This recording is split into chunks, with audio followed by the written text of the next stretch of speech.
Commander Zethkar had seen enough death to fill 1,000 lifetimes.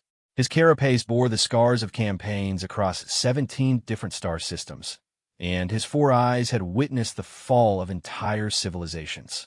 As the most decorated officer in the Galactic Defense Coalition, he thought he had encountered every form of warfare, every type of survivor, every possible way a species could cling to life when faced with extinction. He was wrong. The distress beacon reached the Coalition fleet 3 cycles after the Void Reapers had finished their work on the Sol system.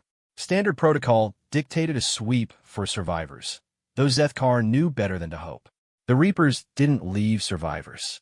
In their 1,000-year reign of terror across the galaxy, they had perfected the art of total annihilation. Entire species had been reduced to cosmic dust under their relentless advance. The human homeworld called Earth showed all the typical signs of a Reaper cleansing. The atmosphere was thick with ash and radiation. The oceans had turned black with industrial toxins.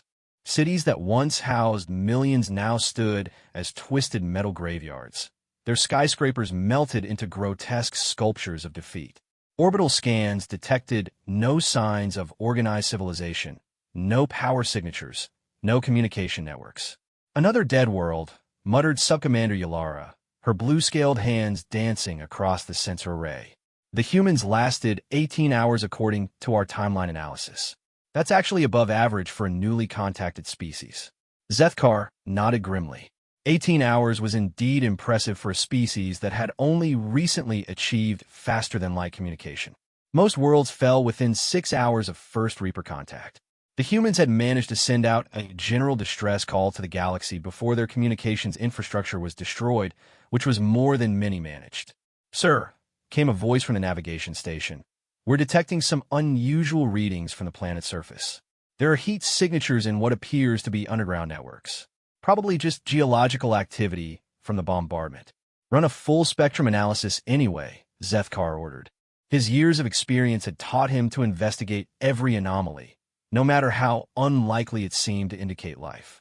Sometimes, in the deepest caves or the most remote regions, a few individuals might survive the initial assault and live for a few extra days before succumbing to radiation or starvation. The analysis took several hours. When the results came back, Zethkar had to read them 3 times before he believed what he was seeing. The computer systems were detecting not just random heat signatures, but organized patterns, structured movement, coordinated activity.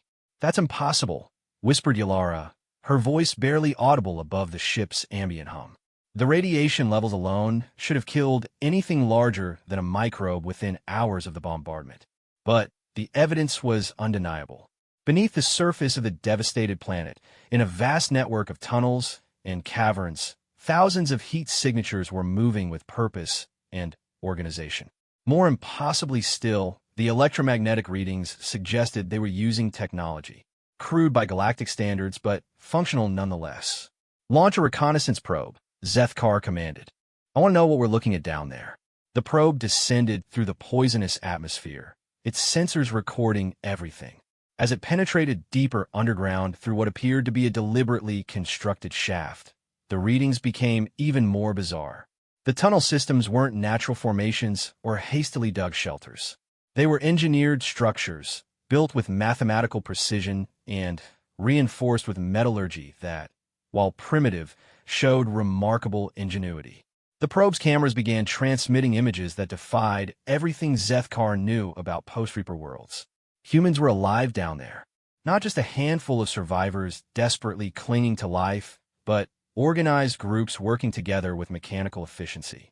They had established what appeared to be functional communities in these underground spaces, complete with power generation, food production systems, and manufacturing capabilities.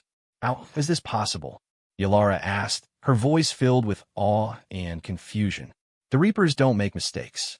They don't leave survivors. They scan every square meter of a planet and eliminate all traces of intelligent life." Zethkar studied the probe's data with growing fascination. These humans had clearly prepared for this attack somehow. But how could a species that had only just achieved galactic communication have known about the Reapers? More importantly, how had they managed to hide from the most sophisticated detection systems in the known galaxy? The probe continued deeper, revealing layer after layer of human habitation. The tunnels stretched for hundreds of kilometers in every direction, forming a three-dimensional city beneath the surface. Gardens grew under artificial lighting. Children played in communal areas while adults operated complex machinery. Most shocking of all, these weren't desperate refugees barely surviving in squalid conditions. These people appear to be thriving. "Sir, we're detecting approaching signals from the surface," reported the communications officer. "Multiple human vessels emerging from concealed positions. They're requesting permission to dock." Zethkar felt all four of his eyes widen simultaneously. Ships? The humans had functional spacecraft after a Reaper cleansing? This was beyond unprecedented. This was impossible by every law of warfare he knew. "Grant them permission," he said slowly, "but maintain full defensive posture. I want to know how these creatures survived what should have been total extinction." As the first human shuttle approached his flagship, Zethkar found himself experiencing something he hadn't felt in decades of military service. Genuine curiosity mixed with something approaching fear.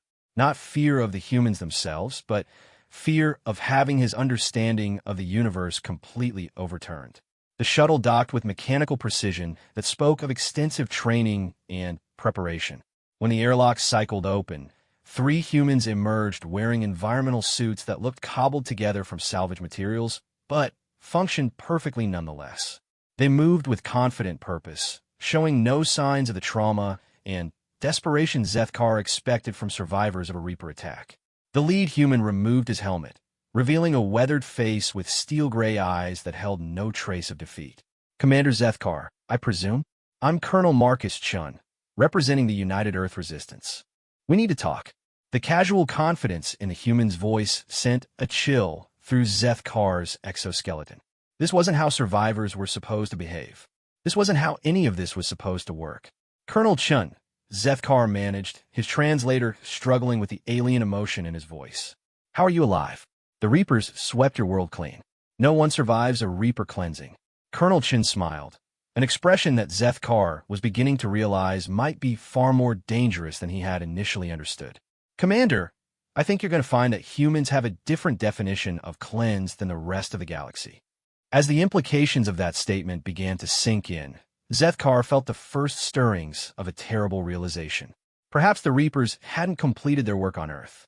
Perhaps, for the first time in their 1,000-year reign of terror, they'd encountered something they couldn't simply sweep away. Perhaps they had encountered humanity. Colonel Chun led Commander Zethkar through corridors that defied every assumption the alien commander had made about human civilization.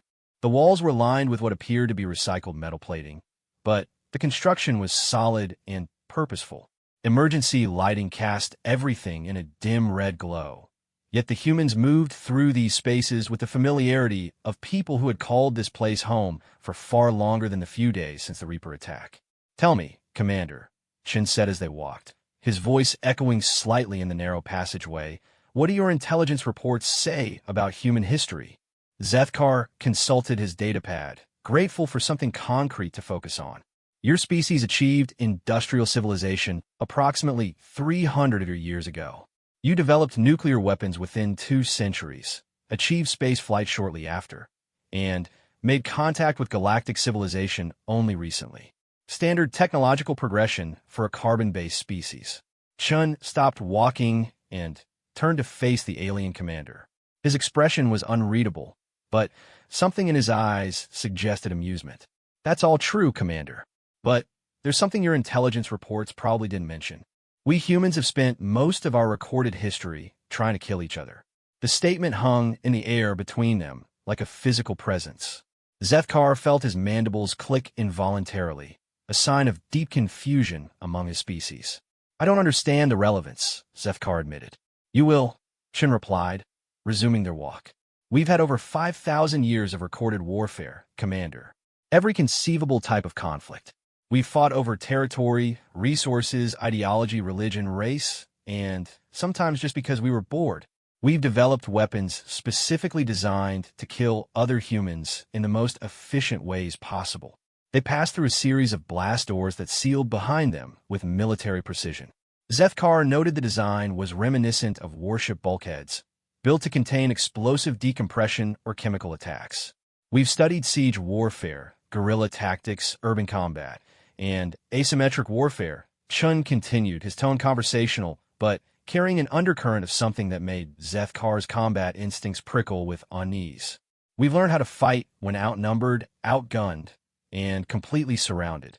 We've mastered the art of fighting from prepared positions, and we've perfected the science of making an enemy pay for every meter of ground they take. They emerged into a vast cavern that had been converted into what could only be described as a command center. Hundreds of humans worked at stations that combined salvage technology with improvised solutions. Massive screens displayed tactical information, supply logistics, and what appeared to be real-time monitoring of the surface world above them. This is impressive, Zethkar admitted, but I still don't understand how you survived the initial assault. The Reapers don't simply attack and leave. They systematically eliminate all intelligent life. Shin gestured to a wall-mounted display showing a three-dimensional map of the underground complex. Commander, this facility wasn't built in response to the Reaper attack. Construction began 60 years ago. The statement hit Zethkar like a physical blow. Impossible. Your species only made galactic contact 18 months ago. You couldn't have known about the Reapers. We didn't know about the Reapers specifically, Shin acknowledged. But we knew someone was going to try to wipe us out eventually. It's what we would have done. A human technician approached and handed Chen a data tablet. As the colonel reviewed the information, Zethkar found himself studying the other humans in the command center. They moved with military precision, but there was something else. They weren't acting like survivors of a recent catastrophe. They were acting like soldiers in the middle of an ongoing campaign. Commander, Chen said, looking up from his tablet, I want to show you something. But first, I need you to understand something about human psychology. When we're faced with an existential threat, we don't just try to survive it. We try to figure out how to kill it. They moved to another section of the command center where a group of humans was gathered around a holographic display showing what Zethkar recognized as a Reaper dreadnought. But the display wasn't just showing the ship's exterior. It was a complete technical analysis, including internal structure, weapon systems, and what appeared to be structural weaknesses. How did you acquire this level of technical intelligence? Zethkar asked, his voice barely above a whisper. We've been tracking and studying your Reapers for the past 18 hours, Chen replied. Ever since they arrived in our system. Did you know they have a predictable patrol pattern? And their scanning systems have some interesting blind spots when you know what frequency to jam. Zethkar felt something cold crawl up his spine. You've been studying them while they were attacking your planet? Commander, the surface bombardment ended 12 hours ago. The Reapers think they've sterilized Earth and moved on to establish their forward base in our outer system. What they don't know is that we've been watching them the entire time, learning their capabilities, and preparing our response. The implications of what Chun was saying began to penetrate Zethkar's combat-trained mind. Response? What kind of response? Chun smiled again, and this time Zethkar recognized the expression for what it was. It wasn't the desperate bravado of a survivor. It was the cold confidence of a predator that had just finished studying its prey. Commander, I told you that humans have spent thousands of years learning how to kill each other efficiently. But there's something else you need to understand about us. We're really good at learning from our mistakes. And the biggest mistake the Reapers made was assuming that destroying our surface cities meant they had won. Another human officer approached with urgent information. Colonel, the surface teams are reporting successful placement of the final monitoring stations. We now have complete tracking coverage of the Reaper fleet movements. Excellent, Chen replied. Initiate Phase 2. Zethkar watched in growing horror and fascination as the command center transformed into something he recognized from his worst nightmares. The humans weren't just surviving the aftermath of a Reaper attack. They were preparing to launch a counterattack against the most feared military force in galactic history. This is suicide, Zethkar said, his voice filled with a mixture of admiration and terror. The Reapers have technology that's thousands of years ahead of yours. They have weapons that can crack planets. They have shields that can withstand the combined firepower of entire galactic fleets. Chen nodded thoughtfully. All true, Commander. But they have one critical weakness that no one in the galaxy has ever been able to exploit. What weakness? Zethkar asked, though part of him dreaded the answer. They've never had to fight humans before, Chen replied simply. And humans, Commander, don't fight fair. As alarms began sounding throughout the command center, and humans rushed to battle stations with practiced efficiency, Zethkar began to understand that everything he thought he knew about warfare was about to be proven wrong. The humans weren't just survivors of a Reaper cleansing. They were about to become something far more dangerous. The first sign that something was wrong came when the Reaper forward base in Earth's outer system simply vanished from all sensors. Commander Zethkar stood in the human command center, watching displays that showed the impossible. A facility that should have been protected by the most advanced defensive systems in the galaxy had gone dark without sending so much as a distress signal. "Ow!" Zethkar asked, his voice hollow with disbelief. Colonel Chun stood beside him, studying the tactical displays with the calm focus of a career soldier. "Nuclear mines disguised as space debris," he said matter-of-factly. "We've been seeding them throughout our system for decades. Standard defensive protocol for any species that might want to invade us." "But the Reapers scan everything," Zethkar protested. "Their sensors can detect active technology from light years away, which is why our mines aren't active until they detonate," Chen explained. "They're completely inert until they receive a specific gravitational signature that indicates a large ship is passing nearby. Then they activate and explode approximately 2 seconds later. Not enough time for defensive systems to respond, but more than enough to take out anything within a 50-kilometer radius." On the main display, new sensor readings were coming in. The explosion had not only destroyed the Reaper forward base, but had also eliminated 3 escort vessels and damaged a 4th. In one coordinated strike, the humans had reduced the Reaper presence in their system by nearly 40%. "The remaining Reapers will be conducting defensive sweeps now," Zethkar observed, his military training asserting itself despite his shock. "They'll find and eliminate your remaining mines." "Probably," Chun agreed, "which is why we're moving to Phase 3. Before Zethkar could ask what Phase 3 entailed, alarms began sounding throughout the command center. On the displays, new contacts were appearing throughout the solar system. Not Reaper vessels, but human ships emerging from concealment positions throughout the asteroid belt behind planetary bodies and from within the radiation shadow of the local star. "Impossible," Zethkar breathed. "The Reapers destroyed your space capabilities during the initial assault." "They destroyed our known space capabilities," Chen corrected. "Commander, did you really think a species that spent decades preparing for invasion would keep all of its assets in obvious locations?"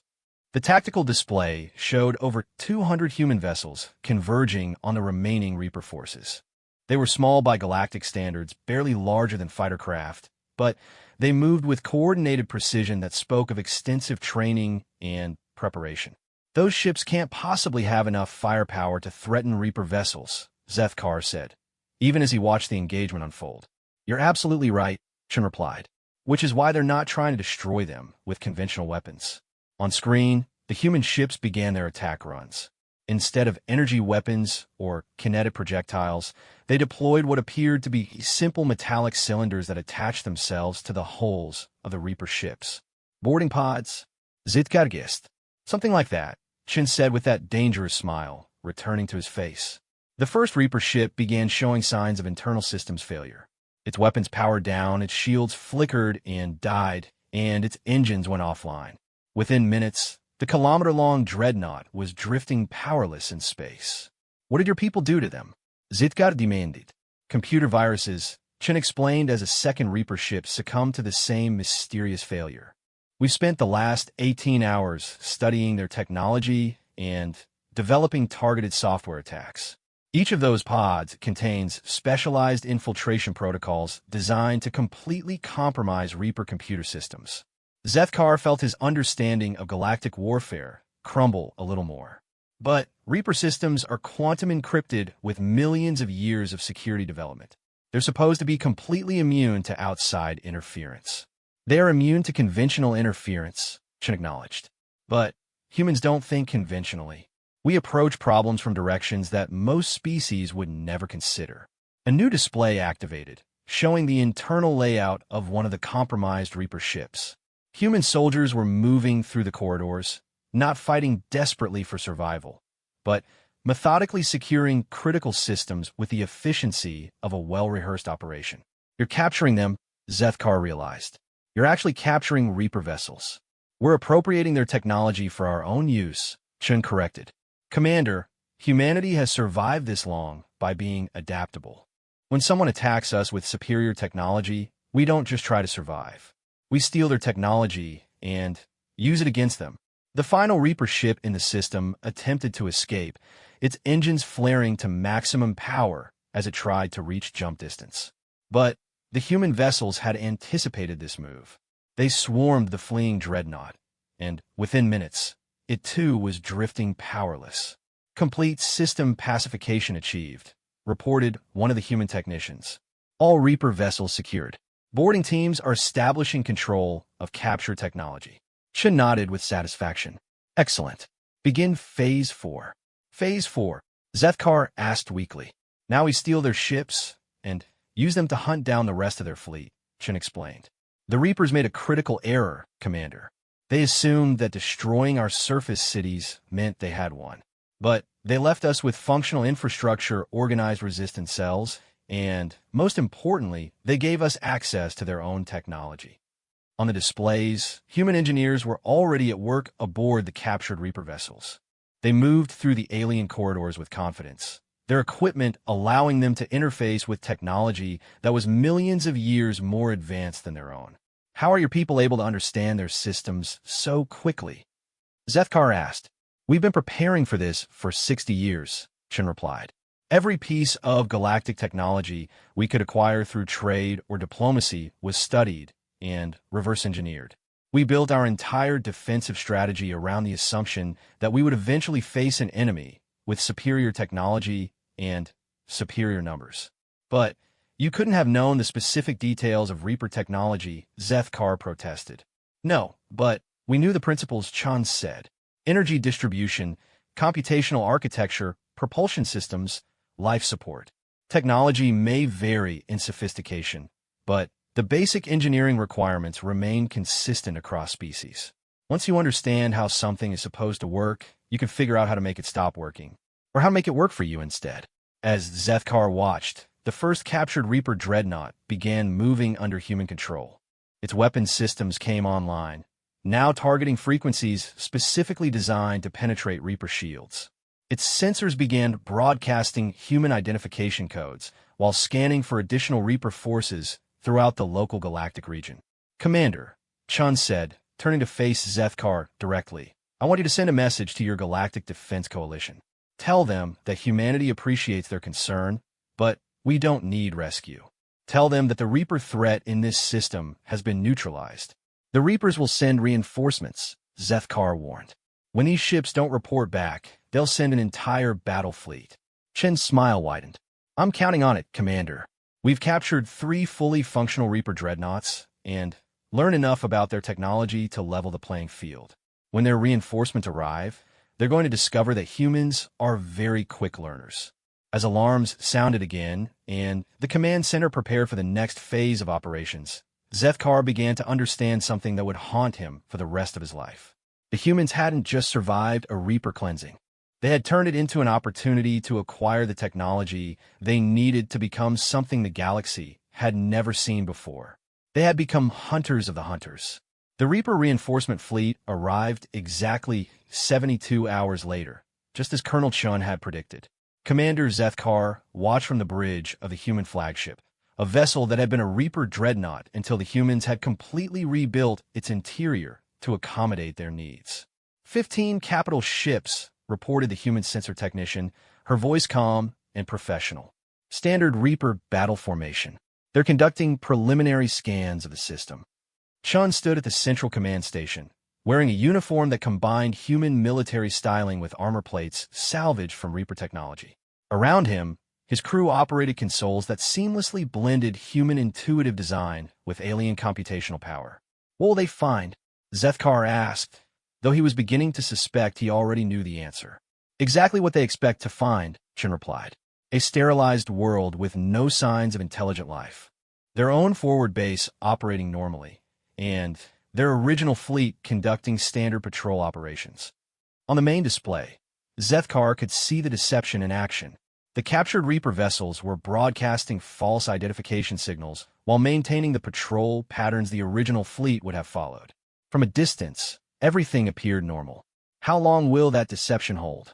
Zethkar asked. Long enough, Chen said. Human military doctrine emphasizes patience, Commander. We don't rush into battles we can't win. We wait until conditions favor us. Then, we strike with overwhelming force. The reinforcement fleet began to spread out, taking up defensive positions throughout the system. Standard procedure for occupying forces was to establish overlapping fields of fire while maintaining supply lines to the home fleet. It was a textbook deployment that would have been effective against any conventional opponent. They're moving into the kill zone, observed one of the human tactical officers. Chen nodded. Signal all units. Initiate Phase 5. What happened next will be studied by military strategists throughout the galaxy for generations to come. The three captured Reaper dreadnoughts suddenly turned on their own reinforcements, their weapons targeting the command vessel of the incoming fleet. But they weren't alone. From concealed positions throughout the asteroid belt, human vessels emerged in coordinated waves. But these weren't the same small craft that had participated in the initial assault. These were full-sized warships built from a combination of human engineering and captured Reaper technology. In the 3 days since the first battle, human industrial facilities had been working around the clock to produce hybrid vessels that combined the best aspects of both technologies. Impossible, Zitkar whispered. You couldn't have built those ships in 3 days. We didn't, Chen replied. We built them over the last 60 years. We just didn't have the power systems and advanced materials to make them functional until we acquired Reaper technology. The battle was unlike anything in recorded galactic history. The Reaper fleet, caught completely off guard by the betrayal of their own vessels, found themselves fighting an enemy that knew their weaknesses and had specifically designed countermeasures. Human ships moved with unpredictable patterns that defied conventional tactical analysis, striking at unexpected angles and withdrawing before return fire could be coordinated. Your people fight like madmen, Zethkar observed as he watched a human cruiser execute a maneuver that should have been impossible according to the laws of physics. We fight like humans, Chen corrected. We don't follow galactic conventions for warfare because we never agreed to those conventions. We do whatever works. The human ships were employing tactics that violated every principle of civilized combat. They used asteroids as cover, deployed explosive charges that turned space debris into kinetic weapons, and coordinated attacks that seemed to rely more on intuition than mathematical calculation. How do your pilots coordinate without quantum communication networks? Zethkar asked as he watched 6 human fighters execute a perfectly synchronized attack pattern. We use a combination of pre-planned contingencies and human intuition, Chen explained. Our pilots have been training together for decades. They know how their wingmates think, how they react under pressure, how they'll respond to specific threats. We don't need constant communication because we've learned to predict each other's actions. The battle reached its climax when the Reaper command vessel, realizing that retreat was impossible, attempted to ram the human flagship. It was a desperate move that might have worked against any other opponent. But the humans had anticipated even this possibility. Tractor beam deployment, Chen ordered calmly. The human flagship suddenly changed course, using modified Reaper technology to grab the incoming dreadnought and redirect its momentum. Instead of striking their ship, the Reaper vessel was flung into the path of its own supporting craft, causing a cascade collision that eliminated half of their remaining fleet. Within 2 hours of the first shot being fired, the entire Reaper reinforcement fleet was either destroyed or captured. Not a single human vessel had been lost, and casualties were minimal. Complete victory, reported the tactical officer. All enemy vessels neutralized. Boarding teams are securing the captured ships. Chen turned to Zethkar with an expression that the alien commander was finally beginning to understand. It wasn't bloodthirst or aggression. It was the calm satisfaction of someone who had executed a perfect plan. Commander, Chen said, I want you to witness what happens next. Your coalition needs to understand what humanity has become. Over the following hours, Zethkar watched as the humans demonstrated an industrial and organizational capacity that defied explanation. Captured Reaper vessels were stripped of useful technology with surgical precision. Human engineering teams reverse-engineered advanced systems in real time, implementing improvements and modifications that enhanced functionality beyond original specifications. How are your people able to improve on Reaper technology? Zethkar asked, watching human technicians install what appear to be enhanced weapon systems on a captured dreadnought. Because we approach problems differently, Chen explained. Reaper technology is incredibly advanced, but it's also conservative. It's designed by a species that has dominated the galaxy for thousands of years. They build things to work reliably, not to work optimally. Humans, on the other hand, are constantly trying to make things better, faster, more efficient. But you've only had access to their technology for a few days, Zethkar protested. We've been preparing for this opportunity for decades, Chen replied. Every human engineer, every scientist, every technician has been trained specifically for the moment when we would have access to advanced galactic technology. We knew we would only get one chance to level the playing field, so we made sure we were ready to take maximum advantage of it. As the day progressed, Zethkar began to realize the true scope of what he was witnessing. The humans weren't just defending themselves against the Reapers. They were systematically acquiring, analyzing, and improving upon the most advanced military technology in the galaxy.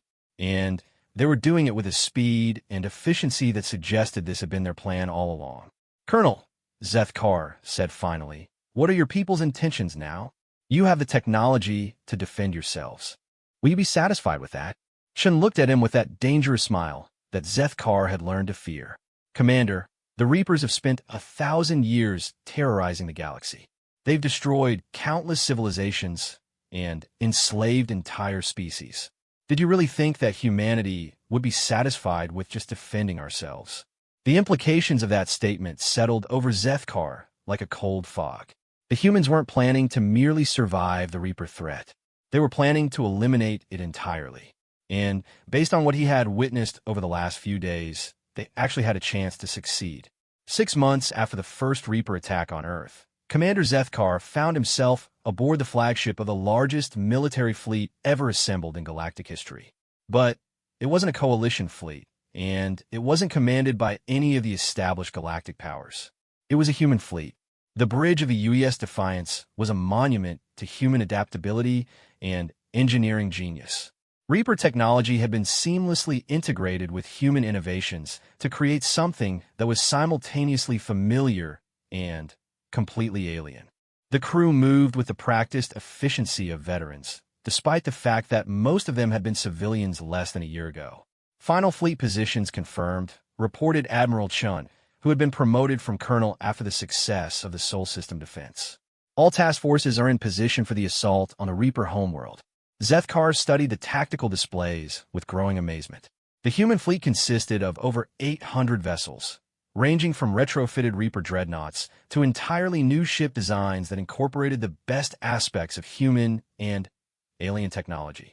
Each ship was crewed by humans who had somehow mastered technology that was millions of years more advanced than anything their species had possessed just months earlier.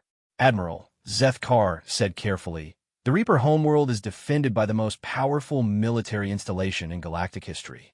It's protected by energy shields that can withstand the combined firepower of entire star systems. It has orbital defense platforms that can destroy planets. It's considered mathematically impossible to assault. Admiral Chun turned from his command console with the same confident smile that had haunted Zethkar's dreams for months. Commander, you're thinking like a conventional military strategist. Humans don't think conventionally. Over the past 6 months, Zethkar had watched humanity transform from a recently contacted primitive species into the most formidable military force the galaxy had ever seen.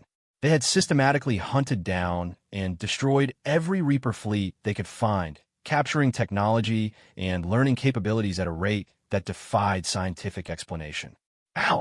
Zethkar asked, how did your species accomplish so much in such a short time?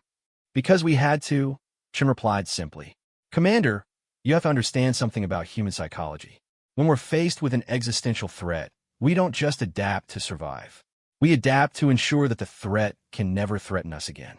The first phase of the assault began with something no military strategist in galactic history had ever attempted, a coordinated strike against the Reaper homeworld's temporal defenses. Human scientists had discovered that Reaper technology relied heavily on predictive algorithms that analyzed potential threats and responded accordingly. By feeding false data into these systems, they could create windows of vulnerability that lasted only seconds, but were sufficient for precisely timed attacks. Temporal insertion successful, reported the chief science officer. Defense grid is experiencing cascade failures in sectors 7 through 12. All units, commence Phase 2, Admiral Chen ordered. What followed was the most complex military operation ever executed. Human ships didn't simply assault the Reaper defenses. They bypassed them entirely, using a combination of stealth technology, gravitational manipulation, and what could only be described as tactical teleportation to appear inside the defensive perimeter. But they weren't alone. Over the past months, humanity had done something unprecedented in galactic history. They had formed alliances with every species the Reapers had ever oppressed. The fleet included ships from dozens of different civilizations, all united under human leadership and equipped with human-modified technology. The Valdorian cruisers are reporting successful penetration of the northern defense grid, came a report from the communications station. The Zephyrian stealth flotilla has eliminated 3 orbital platforms without triggering alert systems. Zethkar watched in amazement as the impossible became routine.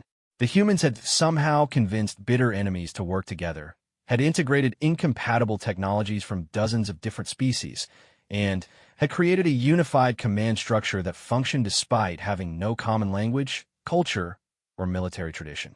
How did you manage to unite so many different species? Zethkar asked. We gave them something they had never had before, Admiral Chen replied. Hope.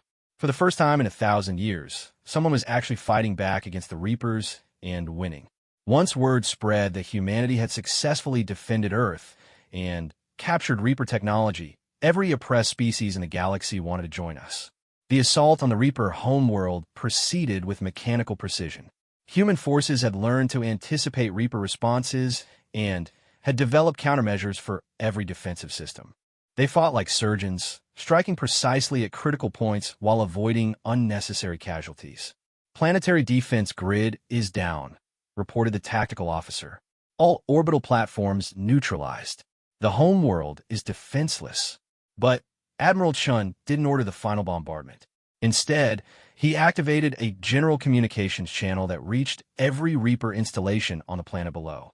Reaper Command, his voice echoed across space. This is Admiral Marcus Chun of the United Earth Fleet. Your military forces have been defeated. Your defensive systems have been neutralized. Your reign of terror across the galaxy is over.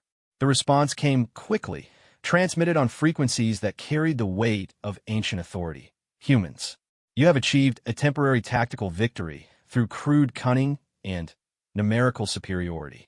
But you cannot maintain this advantage. Our technology is superior. Our knowledge spans millions of years. Your primitive species will eventually succumb to entropy and chaos.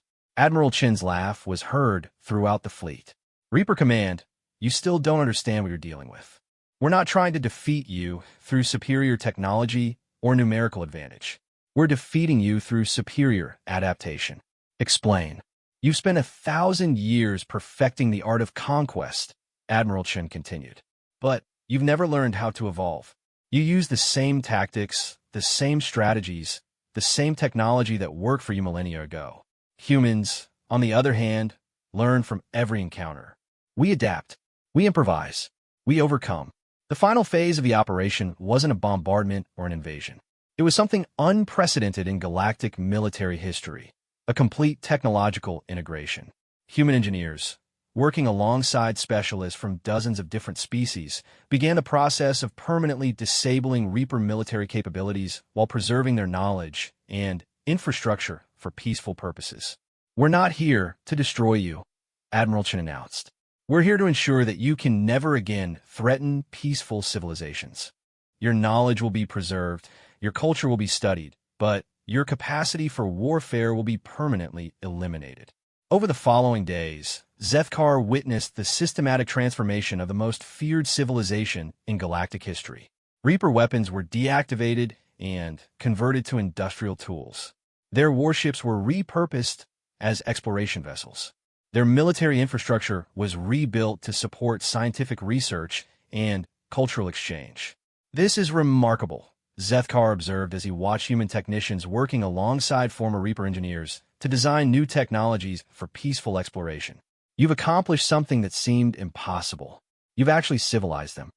Admiral Chen nodded, watching as the first joint Human-Reaper research team prepared to launch an expedition to explore previously unknown regions of the galaxy. "Commander, humanity learned long ago that the best way to defeat an enemy is to turn them into a friend. We didn't come here to commit genocide. We came here to end a cycle of violence that had lasted far too long." As they stood on the bridge of the Defiance, watching ships from dozens of different species working together to build a new era of galactic cooperation, Zethkar finally understood what he had been witnessing for the past months. "You planned all of this from the beginning, didn't you?" he asked. "The defensive preparations, the rapid technological advancement, the alliance building. None of this was improvised." Admiral Chun smiled one final time, but now Zethkar recognized the expression for what it really was.